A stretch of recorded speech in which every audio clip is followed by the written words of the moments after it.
Así que bienvenidos, qué gusto tenerlos aquí, queridos hermanos y hermanas. Ya los extrañaba un montón, pero estoy agradecido que, pues yo sé que con Cristian Escobar han estado adelantando varias clases y ya estamos en la recta final, ¿verdad? Ya estamos en la recta final, ya prácticamente año y medio casi, ¿no? Con todo este tema de la certificación. Y yo de verdad quiero felicitarlos por su constancia y por estar ahí perseverantes, porque esto definitivamente va a rendir sus frutos. Va a rendir sus frutos y ustedes van a ser mejores instrumentos en las manos de nuestro Dios, con todo lo que estamos aprendiendo juntos. Hoy voy a hablar del Evangelio de Juan. Y prácticamente me tocan tres clases todavía que tengo pendientes. Una de ellas es esta, el Evangelio de Juan. El otro lunes, Dios primero, voy a hablar sobre el libro de Apocalipsis, un libro que para muchos es un libro increíble y para otros pues ni lo entendemos, ¿verdad? Entonces, o solo entendemos los primeros capítulos, ¿no? Cuando habla de las iglesias, pero ya después de ahí el dragón y todo nos perdemos, ¿no? Entonces, pero va a ser muy bueno y justamente lo estamos haciendo así porque es el mismo autor, ¿no? Es Juan.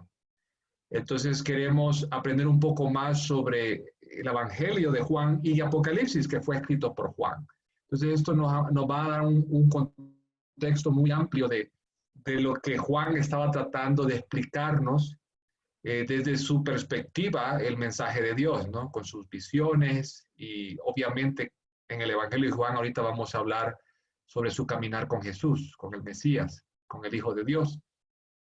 Y la tercera clase va a ser ya un poco más enfocada en el tema de consejería espiritual.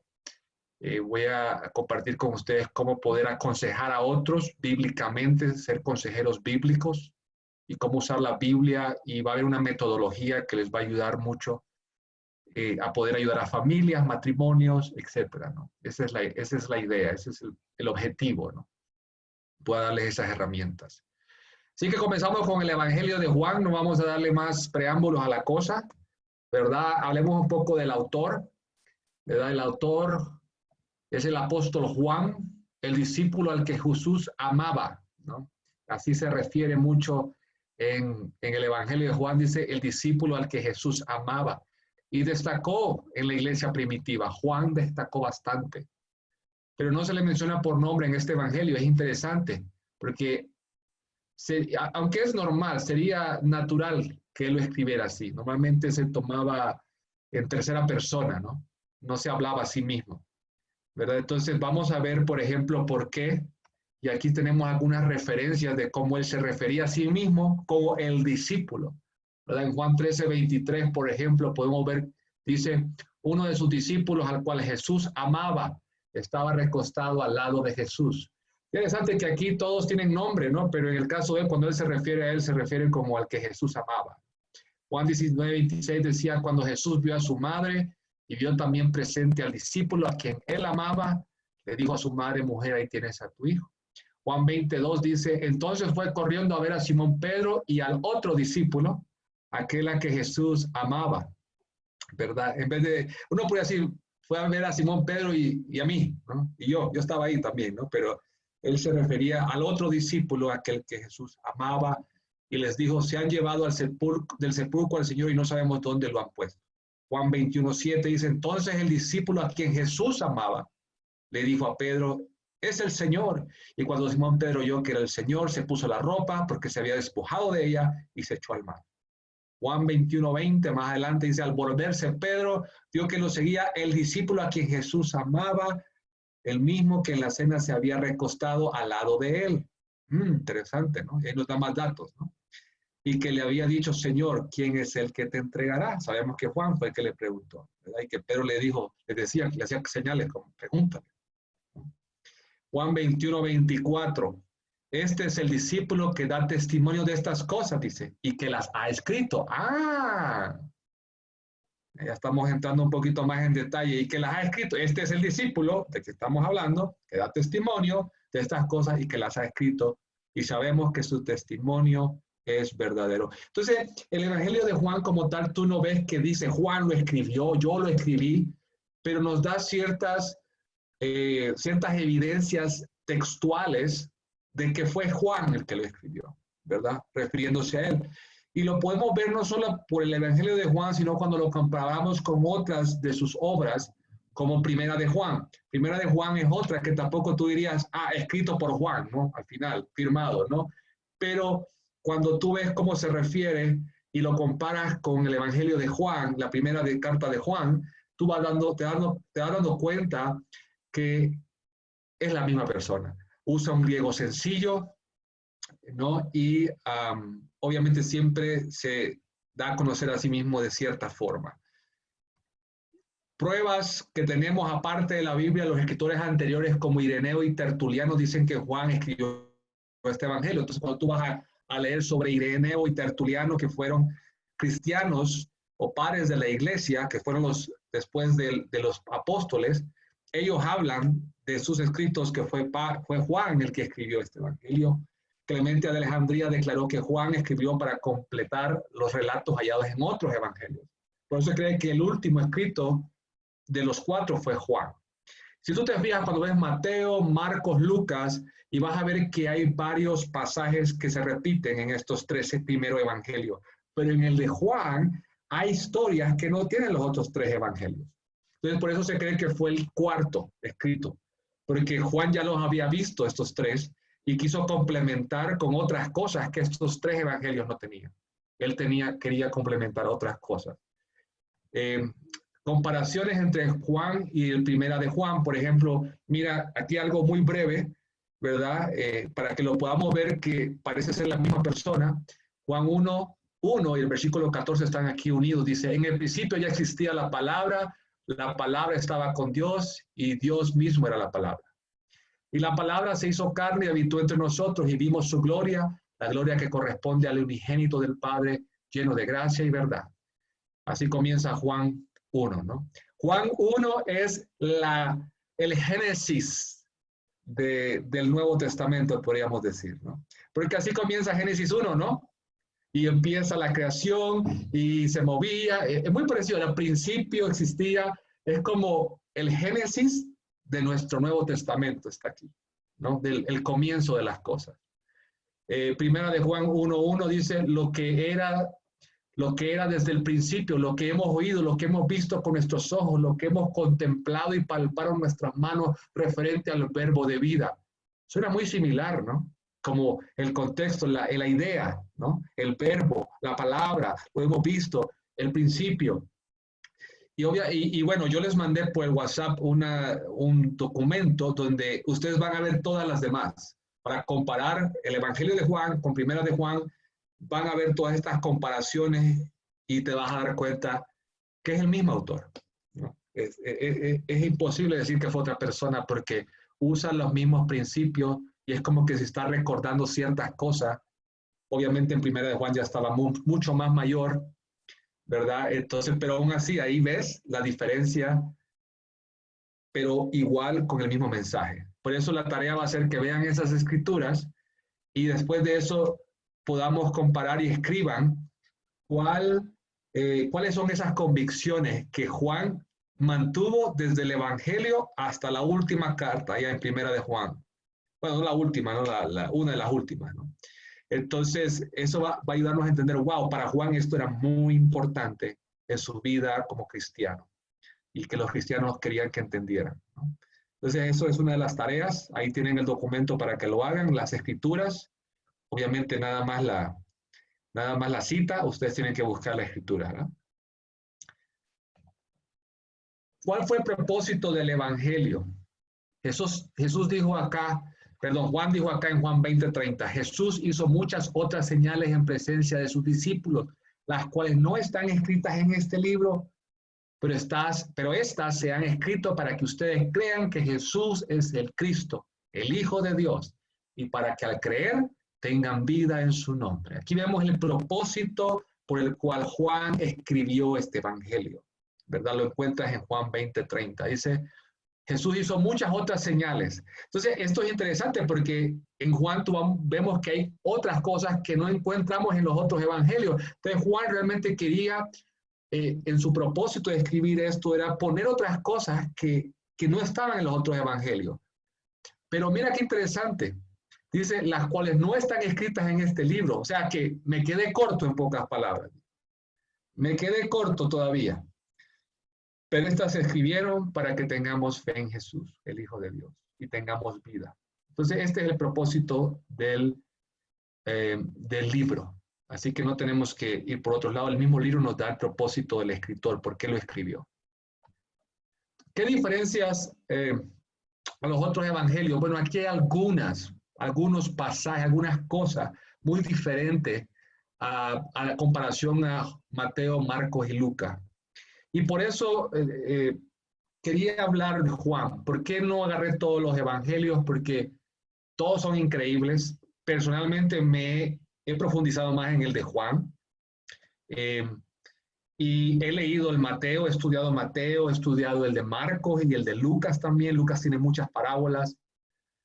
Todas son muy buenas, pero quería profundizar en el de Juan porque el de Juan, como les decía, amarra otros textos importantes en el Nuevo Testamento, como el primera de Juan y segunda, Apocalipsis. Y creo que al entrar en esto vamos a poder también ver la diferencia de los otros tres. Este es muy único, es un evangelio muy diferente. Hasta en la forma en que se expresaba la audiencia es muy diferente, ¿no? Algo diferente, la presentación de Jesús como el Logos, la membra, el comienzo, el verbo, Dios, pero en otra forma, en acción, en verbo, creando, haciendo cosas.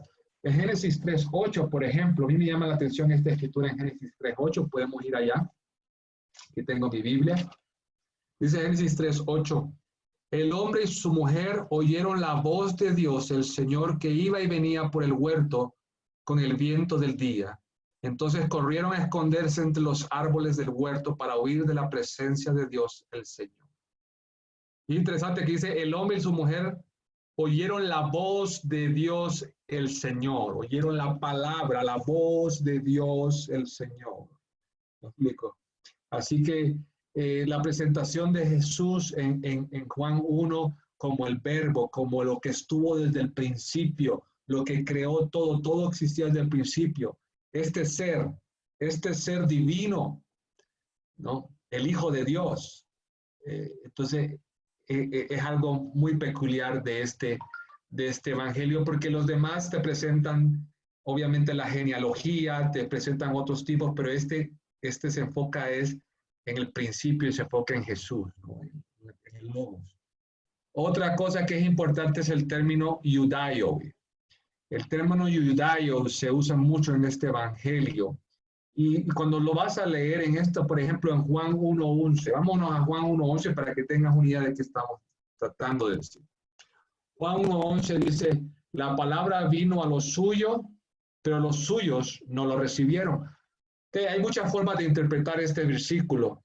Dice, la palabra vino a los suyos, pero los suyos no lo recibieron. Entonces, una interpretación general es que vino al mundo, obviamente, al mundo, y no lo recibimos, que creo que es lo que la mayoría de nosotros pensamos, ¿no? Y no hay nada malo de pensar eso. Pero otra interpretación más enfocada en el contexto del Evangelio, lo podemos encontrar, por ejemplo, si vamos al 4:9. Vamos al capítulo 4:9. Vamos al 4:9, dice, la samaritana le dijo, ¿y cómo es que tú, que eres judío, me pides de beber a mí, que soy samaritano? En el griego, esta palabra judío, judaioi, es lo que quiere decir en griego, judaioi. Es una palabra muy peculiar y vamos a profundizar un poco el día de hoy en esa, porque cuando Juan está escribiendo judíos, no necesariamente está hablando de todo Israel, todos los judíos, ¿ya? Nosotros pensamos cuando vemos aquí los judíos lo querían matar, los judíos. No necesariamente está hablando de todos los judíos, porque no todos los judíos lo querían matar. No todos los judíos lo querían. Se está refiriendo a un grupo peculiar dentro de los judíos, ¿verdad? Entonces, esto es importante porque este término tiene otra connotación en este evangelio. Y algo que Juan tiene peculiar en estos evangelios es que le da duro a los líderes, ¿no?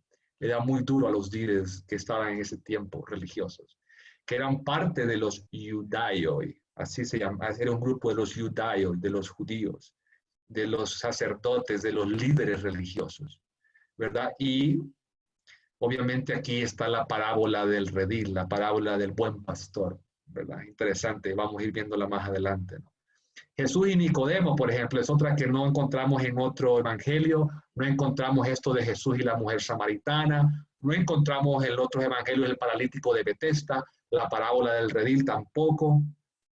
Y hoy quiero detenerme, no voy a poder tocarlas todas obviamente, pero son buenas oportunidades. Yo te animo a que si vas a leer el libro de Juan, lo leas con otros ojos, entendiendo que hay situaciones que se están describiendo que no están en los otros evangelios, ¿verdad? Y que tienen un gran significado. Y Juan, como él decía, era muy apegado a Jesús, así que me imagino que hay algo muy profundo en estos relatos que él decidió no seguir el mismo contexto de otros, sino ponerlos aparte, ¿verdad? Aunque hay otros que sí tienen, pero él decidió, esto es importante que lo veamos. Por algo lo tuvo que poner ahí, ¿verdad? Entonces, vamos a hablar un poquito de Jesús y Nicodemo. Vamos a entrar un poquito en este contexto de Jesús y Nicodemo en Juan 3, del 1 al 15. Y el trasfondo del encuentro. Había un fariseo llamado Nicodemo, dice que era un hombre importante entre los judíos, judaioi. Es lo que quiere decir, un hombre importante, era un líder, ¿no? de los líderes religiosos en ese entonces, ¿no? Y un hombre que tenía pues cierta influencia en ese grupo, ¿no? No era cualquier líder, ¿verdad? Judíos, como les decía, judaioi, para poder verlo con más claridad, son personas miembros del sistema de liderazgo de Jerusalén, es lo que quiere decir, ¿no? Ciertos judíos miembros del reino del sur de Israel eran, que tenían diferencias con los samaritanos israelitas referente a la Torá. Ellos tenían diferencias, es más, los samaritanos israelitas tenían otro tipo de escritura, tenían otra Biblia, ¿verdad? Y los judíos, los de Judea, tenían otra Biblia, ¿no? Ahora, los samaritanos eran de Israel también, no era que no eran israelitas, eran israelitas. Obviamente entre ellos había un debate. Es como decir que eran bolivianos, pero unos eran de Santa Cruz y otros eran de La Paz, pero todos eran bolivianos. Así como decirlo, ¿no? ¿Verdad? Pero tenían diferencias, aún está en la Biblia que tenían. Los samaritanos pensaban que los judaios, los que estaban en Judea, se habían corrompido, que estaban corruptos, ¿verdad? Y que ellos eran los defensores de la ley, me explico, los verdaderos, ¿no? Y adivina qué, lo mismo pensaban los judaios de los samaritanos, a diferencia, ¿no? Y eso se repite en todas partes del mundo, ¿no? Siempre alguien cree que tiene la verdad absoluta, ¿no? Autoridades judías y miembros afiliados de esta estructura de autoridad que vivían fuera de Judea. También había una autoridad y miembros afiliados. O sea, tú podías no estar en Judea, pero estabas en otra parte, pero eras miembro afiliado, eras parte de los judaios. Estabas ahí como esa estructura de autoridad. Jesús era un judaico, y preguntémonos, ¿era Jesús parte de los judaios?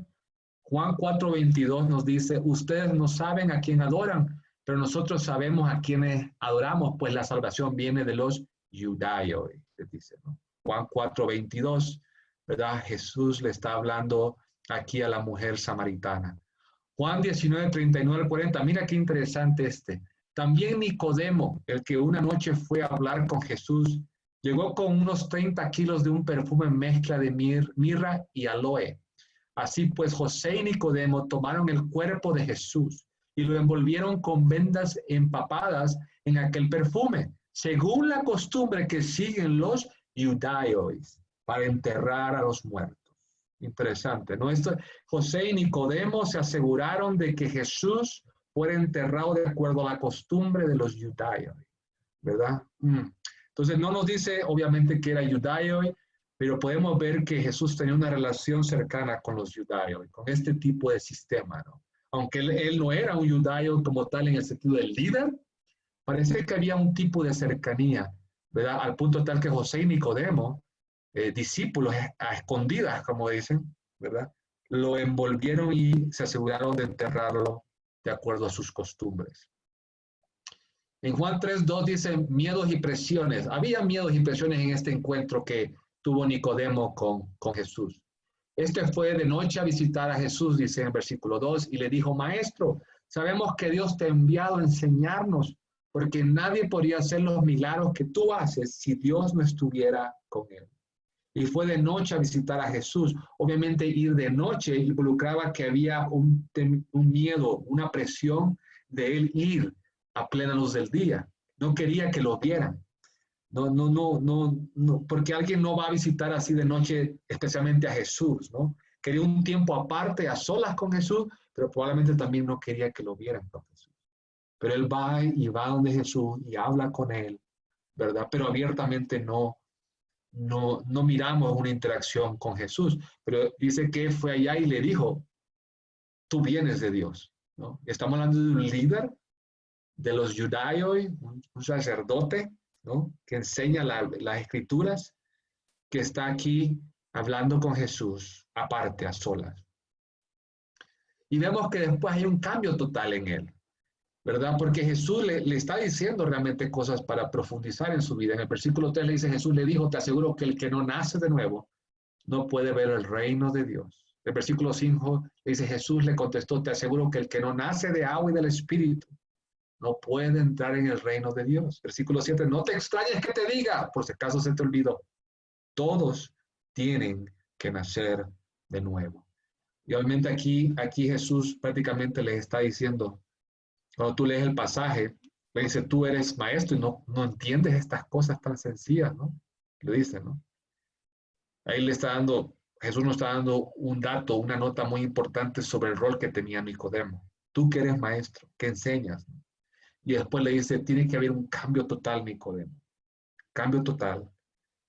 No es nada más ser líder de los judíos, no es nada más estar ahí en este rol, no solamente ser aquí judío, todos tenemos que volver a reaprender, tenemos que cambiar totalmente, ¿verdad? Entonces aquí nos muestra la escritura que había un cambio total esperado por Jesús para todos, aún para los líderes como Nicodemo. Después vamos al tema del paralítico de Betesda, que es un pasaje muy interesante, probablemente uno de mis favoritos, para serle sincero, ¿verdad? En Juan 5, y vamos a leer un poquito acá. Dice, después de estas cosas había una fiesta de los judíos y Jesús subió a Jerusalén. En Jerusalén, cerca de la puerta de las ovejas, hay un estanque llamado en hebreo Betesda, el cual tiene 5 pórticos. En ellos yacían muchos enfermos, ciegos, cojos y paralíticos, que esperaban el movimiento del agua. Porque un ángel descendía al estanque de vez en cuando y agitaba el agua, y el primero que descendía al estanque después del movimiento del agua quedaba sano de cualquier enfermedad que tuviera. Esto está entre corchetes. ¿Por qué está entre corchetes? Muchas de las escrituras que tenemos nosotros, tú vas a encontrar que están entre corchetes o tienen una nota a pie de página, porque es probable que esto no era parte del texto original. Entonces, ¿qué lo pasaba con los escribas cuando escribían? Ellos escribían, obviamente, todo lo estaban pasando de una copia a otra, pero a veces algunos escribas decían, pensaban en la audiencia, decían, no van a entender por qué está pasando esto. Entonces ellos ponían notas de pie de página, en la escritura les ponían sus anotaciones para que nosotros entendiéramos mejor el contexto. Allí había un hombre que hacía 38 años que estaba enfermo. Aquí para que tengamos una idea más o menos la ubicación confirmada del estanque de Betesda, si tú te fijas en medio está el templo de Jerusalén, ¿verdad? Ahí lo podemos ver. Está la nueva ciudad.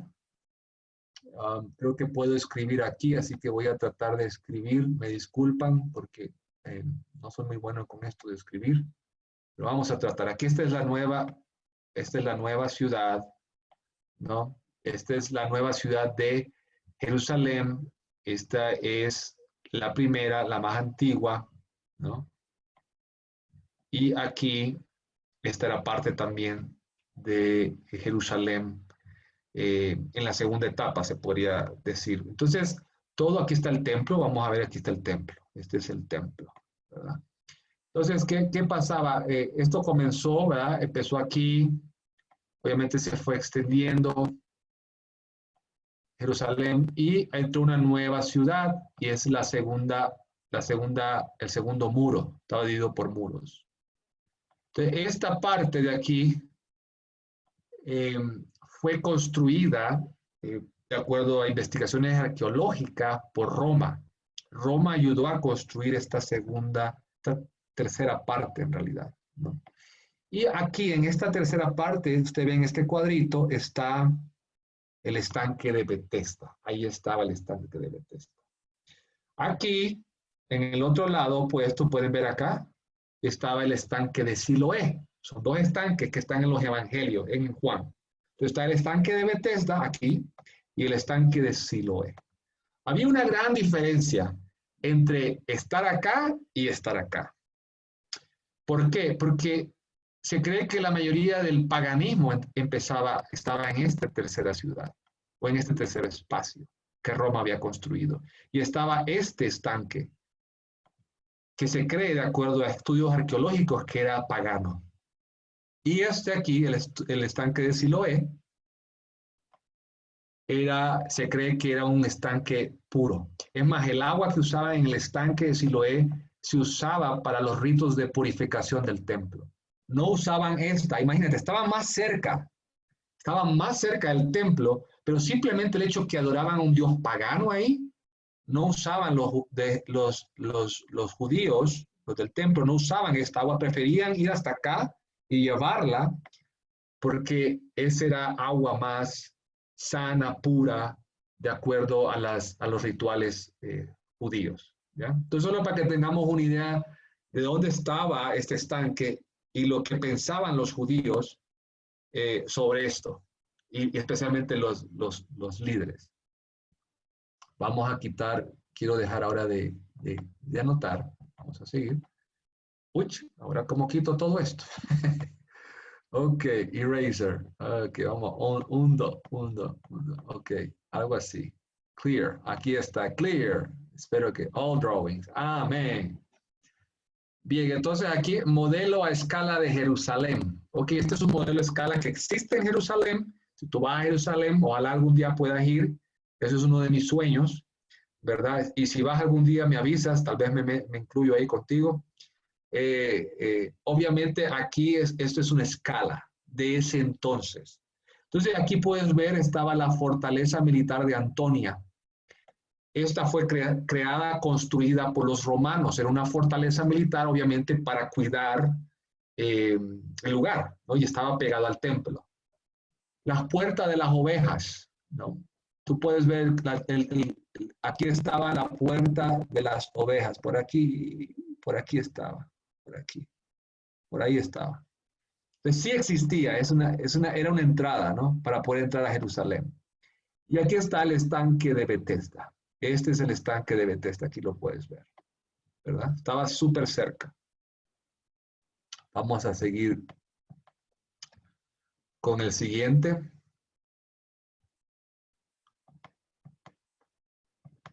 Ok. Este es el modelo a escala de Bethesda, más o menos para que tengamos una idea de las entradas que tenía. El techo no era de ese tiempo, el tipo de techo, ¿verdad? Este que vemos rojo, no era de esa época, pero esto nos da una idea aproximadamente cómo mirábamos ese estanque, ¿verdad? ¿Cómo era? ¿No? Tenía dos partes, obviamente de un lado a otro salía el agua y caía al otro lado, ¿verdad? Tenía su inclinación y ahí es donde Jesús estaba yendo. Cuando estamos leyendo esto, ahí estaba entrando Jesús.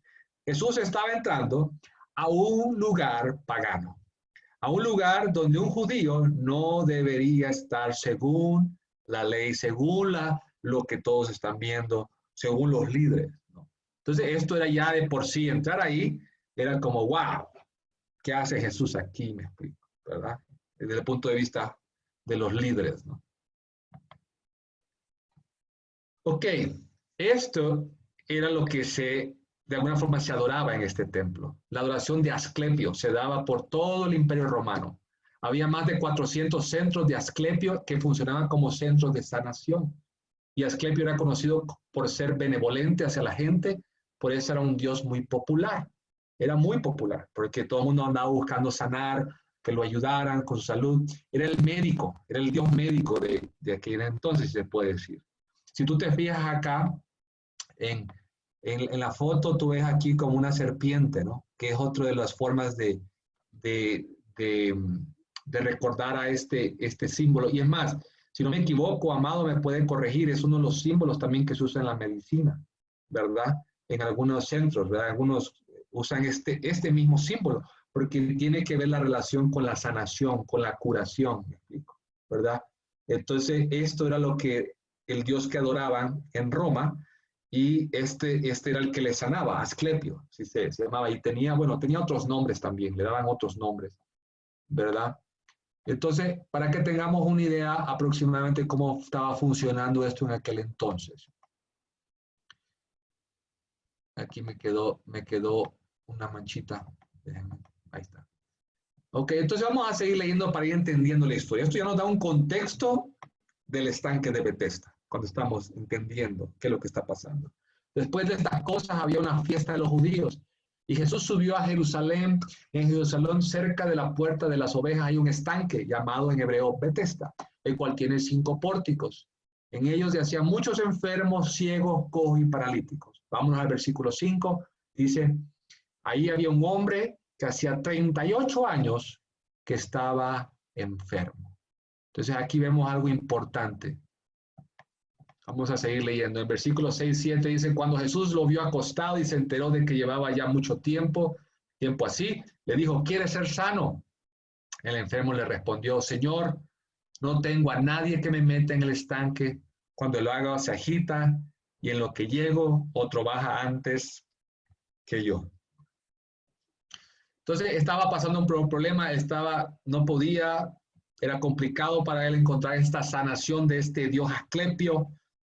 Y Jesús va donde él y le dice, ¿quieres ser sano? Mira, qué pregunta, tal vez es obvia, ¿no? Pero creo que Jesús está viendo más profundo a él con esto. Vamos a seguir leyendo. En 14 dice, después Jesús lo encontró en el templo y le dijo, ¿cómo puedes ver? Ha sido sanado. Sabemos que Jesús lo sana. Así que no peques más para que no te sobrevenga algo peor.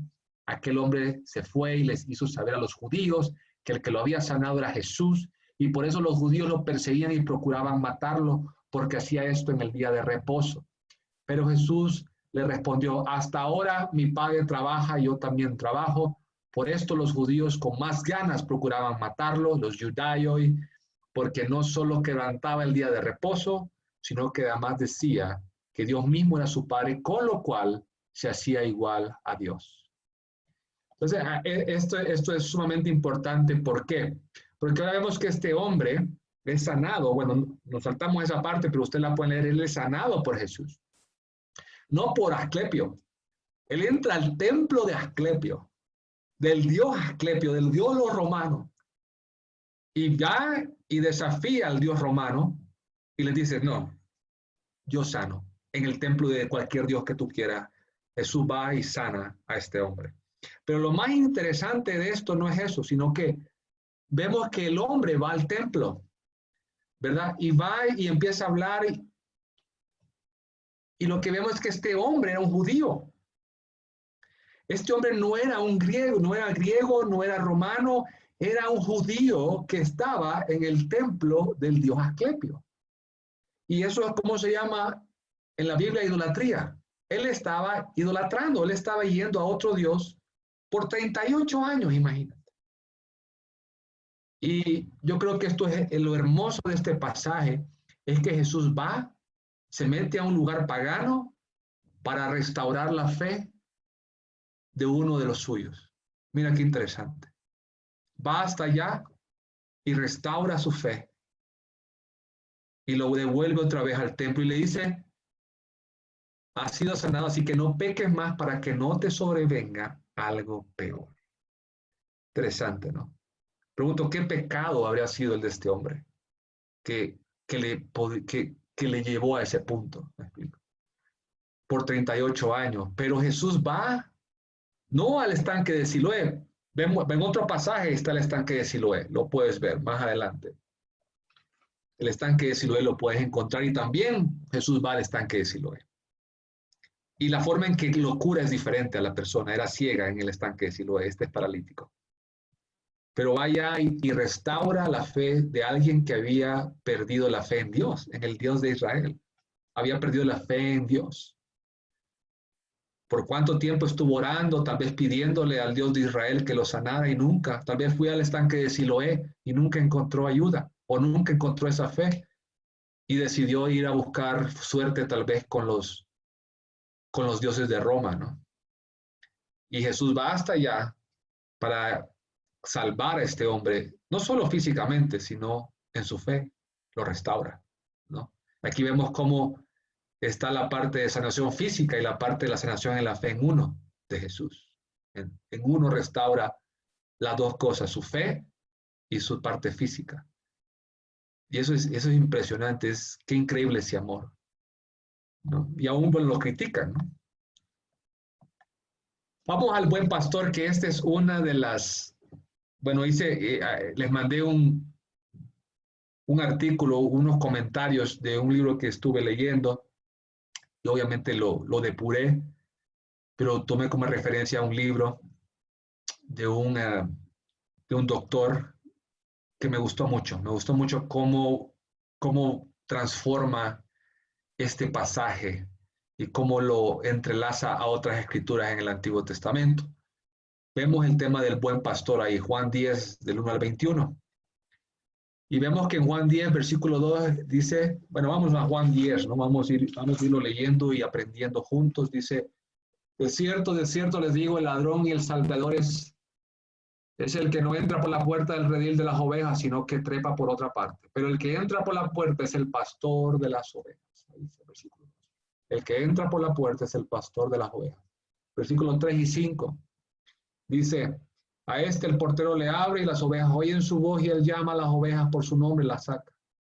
Y una vez que ha sacado a todas sus ovejas, va delante de ellas y las ovejas lo siguen porque conocen su voz. Pero un extraño no lo siguen, sino que huyen de él porque no conocen la voz de gente extraña. El pastor y sus ovejas tienen una relación. Acá podemos empezar viendo que hay una relación. Las llama por su nombre, va delante de ellas guiándolas. Ellas lo siguen porque lo conocen. Y en realidad así funciona. Es muy difícil en aquel entonces poder robarte una oveja. Era muy difícil, especialmente en la noche. Porque si alguien le quería hacer daño realmente a un pastor, era eso. ¿Sabes cómo le hacías daño? Abriéndole la cerca y dejándolas ir a todas. Ahí le hacía mucho daño a un pastor. Porque imagínate todo el tiempo y esfuerzo para recuperar a todas esas ovejas, si es que las recuperas algunas. Les hacías mucho daño. Pero la verdad es que cuando vas como, en aquel entonces, si tú te vas a robar una oveja, es interesante porque se mete alguien que no es el pastor y les va a hablar y no la van a seguir. Es cierto, entrevisté sobre este tema, ¿no? Y es real. No siguen la voz de aquellos que no son su pastor, que no les da de comer, que no las cuida. Entonces, si te metes de noche a querer robar una de esas, lo más que puedes hacer es agarrar una aquí y agarrar otra aquí, si es que tiene fuerza. Y con eso te fue suficiente porque las demás no te siguen. Entonces, lo que puedes hacer es hacerle daño abriéndole la reja y dejarla ir en la noche.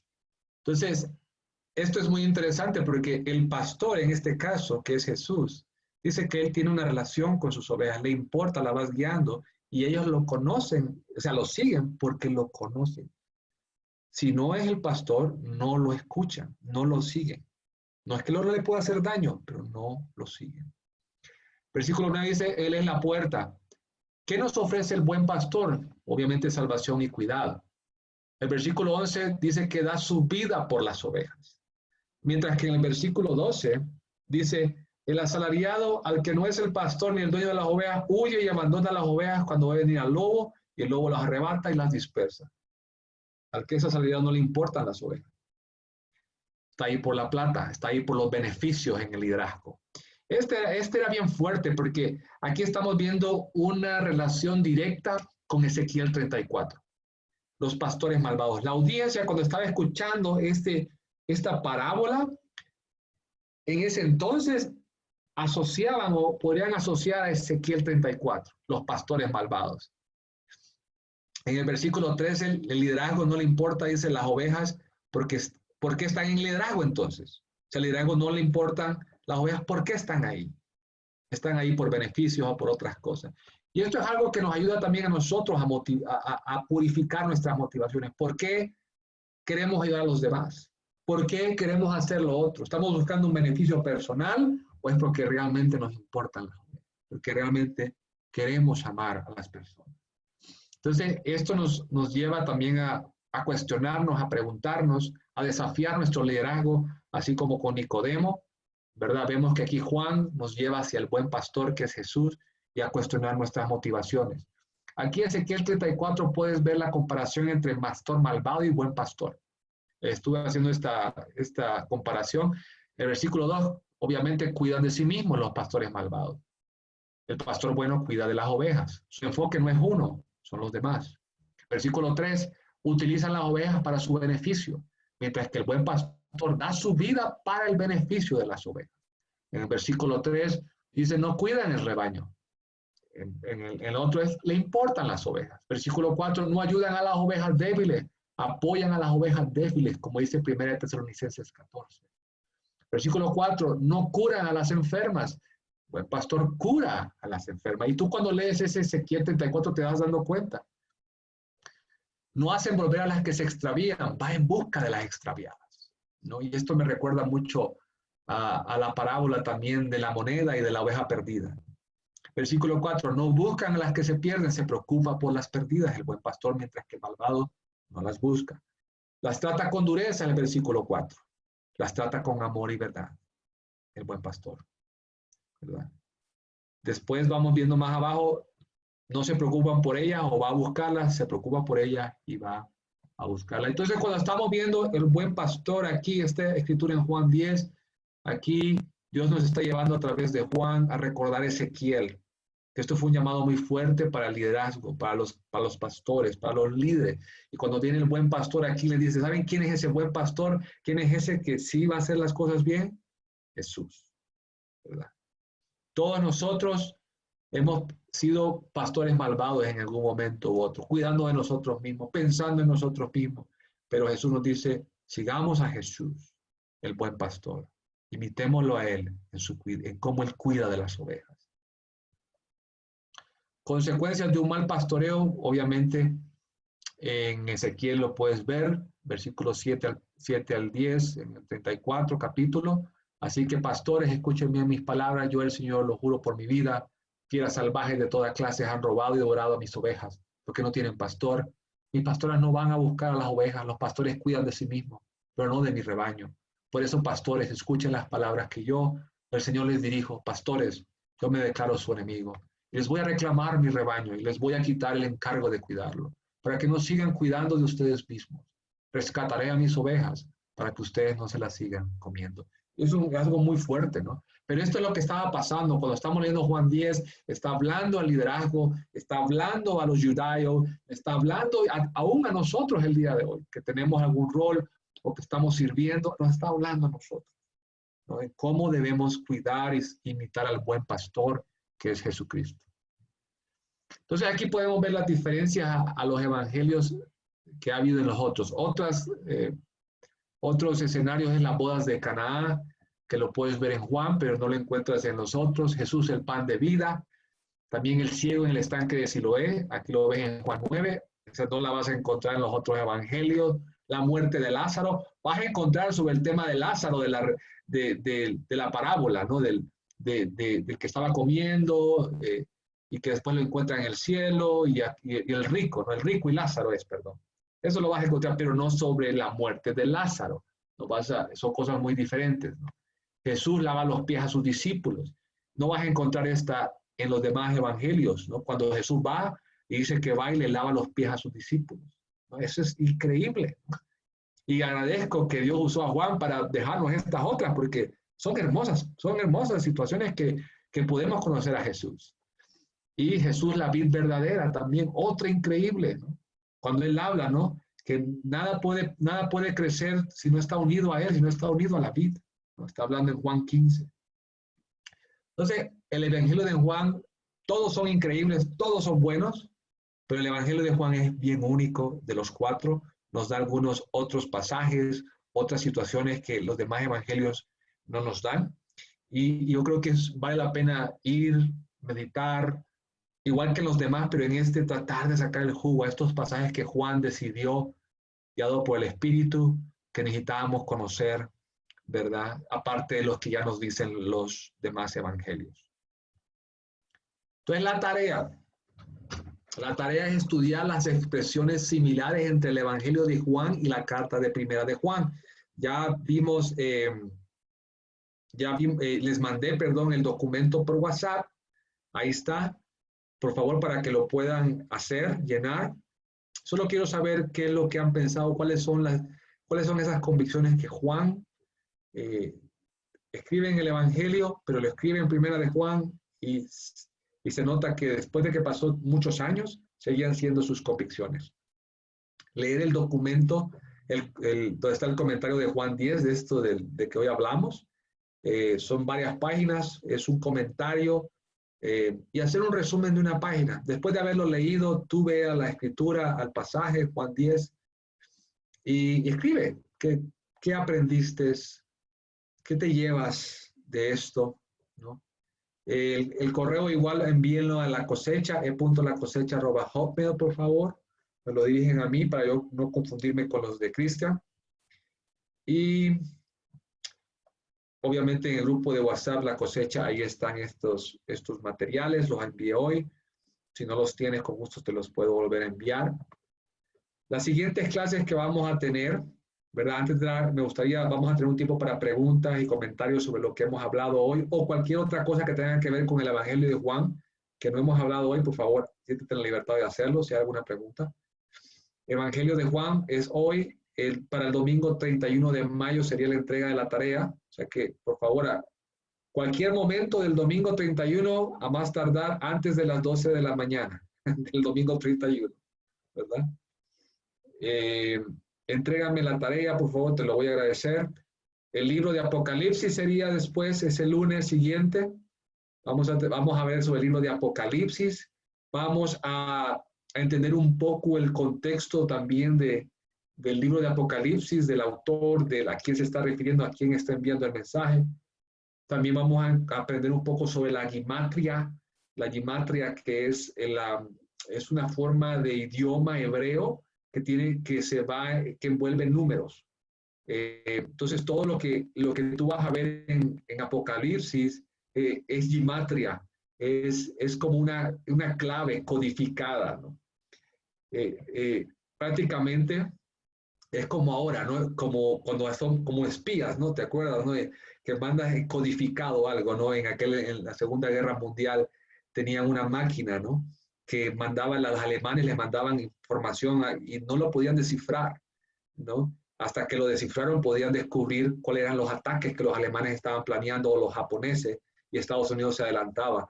Así fue, entonces tenían esa codificación. La gimatria en aquel entonces era una forma de codificación numérica para mandar mensajes. Entonces, la única forma que pudieras entender ese mensaje es que tú supieras gimatria.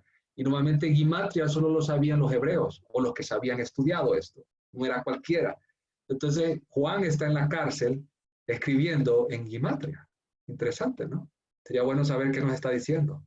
Sí, obviamente sabemos cómo interpretar la información. Entonces, vamos a aprender un poco de manera muy, obviamente, breve. No voy a poder entrar en profundidad, pero para que tengan una idea y ustedes puedan investigar aún más. Vamos a aprender sobre las 7 bienaventuranzas de Apocalipsis. Sí, hay bienaventuranzas. En Mateo están las bienaventuranzas del Sermón del Monte, ¿te acuerdas? ¿No? Ahí están las bienaventuranzas. Dichosos, ¿no? Dichosos aquellos, dichosos los otros, ¿no? Bueno, te cuento que Jesús vuelve a dar otras bienaventuranzas en Apocalipsis. Vamos a ver cuáles son esas bienaventuranzas con el Jesucristo resucitado y glorificado. Y vamos a aprender un poco sobre la línea de tiempo, sobre la revelación del Armagedón, o el fin del mundo, o el Apocalipsis, como le llamamos. Vamos a tratar de entender un poco qué es esa visión.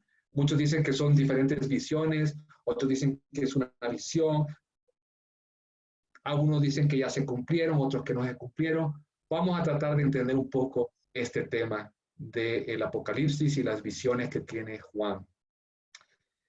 Y obviamente después, al siguiente domingo, 7 de junio, sería la entrega de la tarea de Apocalipsis.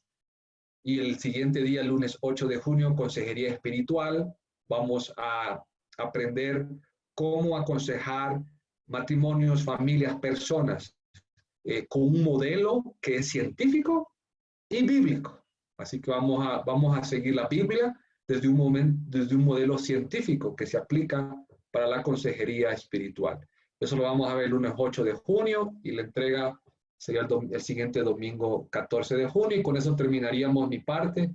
Sé que Cristian tiene otras clases, creo que son como 3 que le quedan todavía, y en agosto tendríamos, Dios primero, la graduación, que va a ser virtual, por lo que veo, ¿verdad? Amén. Entonces, aquí con esto termino de darles un poquito la línea de lo que va a pasar. Agradecerles por estar acá, pero también quiero abrirlo a preguntas, comentarios. Es un tema, Juan, obviamente, hay muchos pasajes que no pudimos hablar hoy. Yo te animo a que los veas, pero también, pues, decirte qué piensas, qué te llama la atención. Les voy a mandar la presentación de PowerPoint también para que la tengan con ustedes, pero aquí lo abro para preguntas y comentarios.